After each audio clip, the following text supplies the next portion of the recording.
Colonel Sophia Qureshi और मेरे साथ विंग कमांडर व्योमिका सिंह आज आपको 6 से 7 मई 2025 की रात 1:05 से 1:30 बजे के बीच भारतीय सशस्त्र बलों द्वारा अंजाम दिए गए ऑपरेशन सिंदूर के बारे में जानकारी देंगे। साथियों नमस्कार, जय हिंद, जोहार।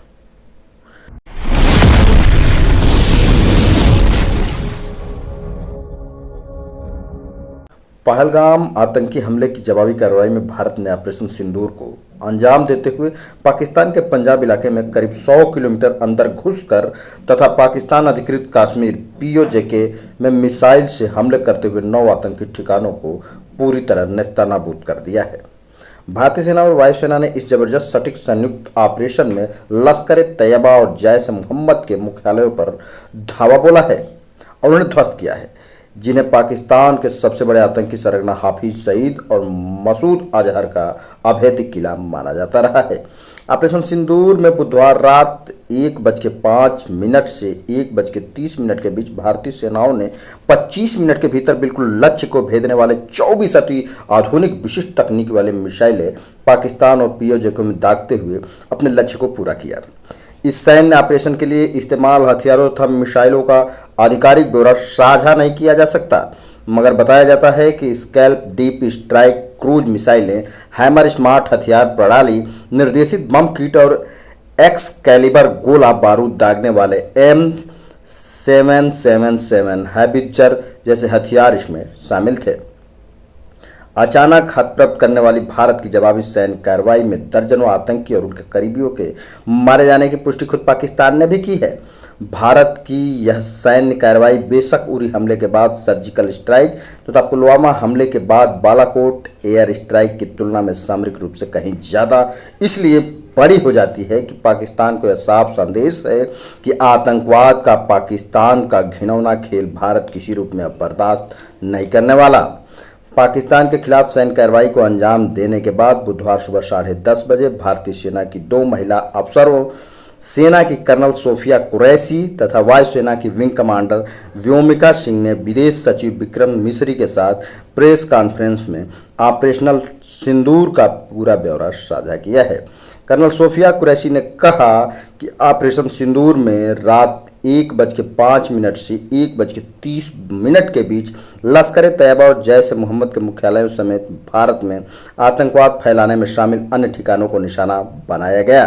कर्नल सोफिया कुरैशी और मेरे साथ विंग कमांडर व्योमिका सिंह आज आपको 6 से 7 मई 2025 की रात 1:05 से 1:30 बजे के बीच भारतीय सशस्त्र बलों द्वारा अंजाम दिए गए ऑपरेशन सिंदूर के बारे में जानकारी देंगे।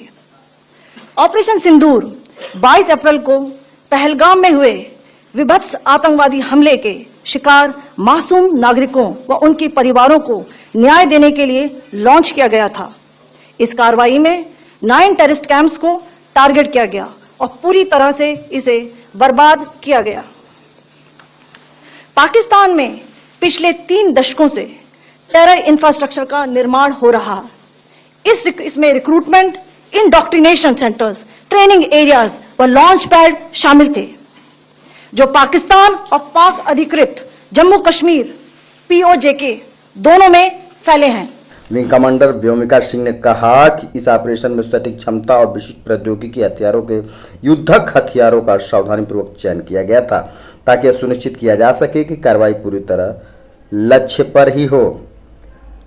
सभी 9 में विशिष्ट इमारत या इमारतों का समूह शामिल था और उसमें पूरी तरह भेदते हुए ध्वस्त या निष्प्रभावी कर दिया गया है।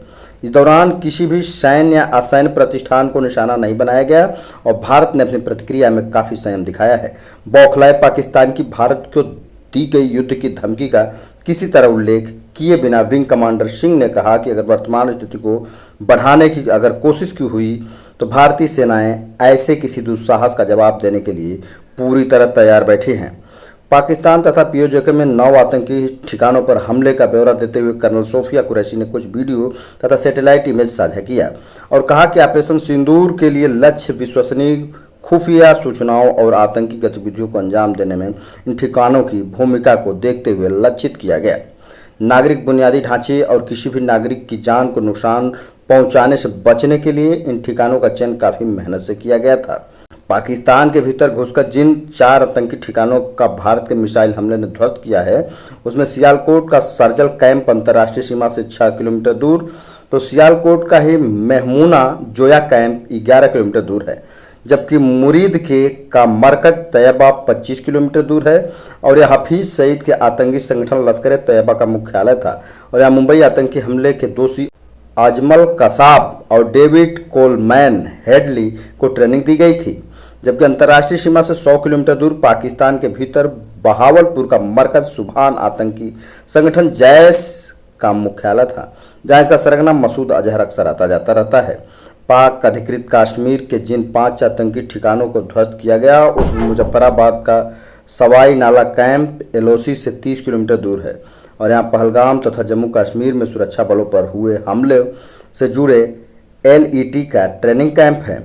मुजफ्फराबाद के ही सईदना बिलाल कैंप को भी निशाने में ध्वस्त किया गया, जहां आतंकियों को जंगल वारफेयर जैसी ट्रेनिंग दी जाती है। पीओजेके में ऑपरेशन सिंदूर का तीसरा लक्ष्य कोटली का गुलपुर कैंप रहा, जो एलओसी से 30 किलोमीटर दूर है, और पुंछ राजौरी में 9 जून 2024 को तीर्थ यात्रा पर हमले के आतंकियों को यहीं प्रशिक्षित किया गया था। कर्नल कुरैशी ने कहा कि मुंबई में 26/11 हमले का मास्टरमाइंड जाकिर उर रहमान लखवी अक्सर गुलपुर में कैंप में आकर आतंकियों को ब्रेन वॉश करता रहा है। पाकिस्तान के खिलाफ भारत की सैन्य कार्रवाई को बिल्कुल सही ठहराते हुए कर्नल कुरैशी ने कहा कि 3 दशक से पाकिस्तान ने अपने यहाँ आतंकी बुनियादी ढांचे जटिल जाल निर्मित किया है, जिसमें नेटवर्क में भर्ती केंद्र, वैचारिक प्रशिक्षण केंद्र, प्रशिक्षण शिविर और ऑपरेशनल लॉन्च पैड शामिल हैं।